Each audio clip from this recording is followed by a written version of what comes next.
We often hear artists and musicians say things to the effect of, I was never making it for anybody else, I was just making it for me.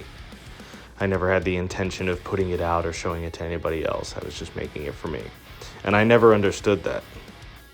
What's the point of making anything, let alone a form of art, if you're not going to be proud enough of it to share it with somebody else?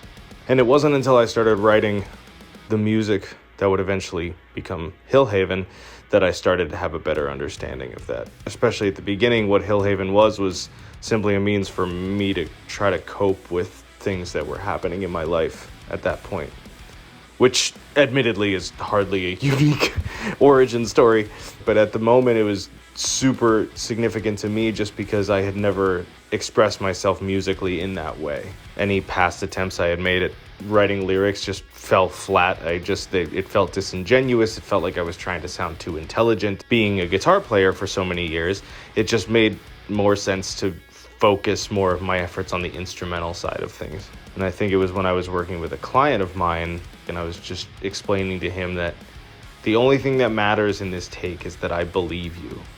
And while in that moment, the goal was obviously to coach a good take out of the client, I think to some degree I was sort of realizing something in real time. And shortly after that, I started working on a song called Gaps.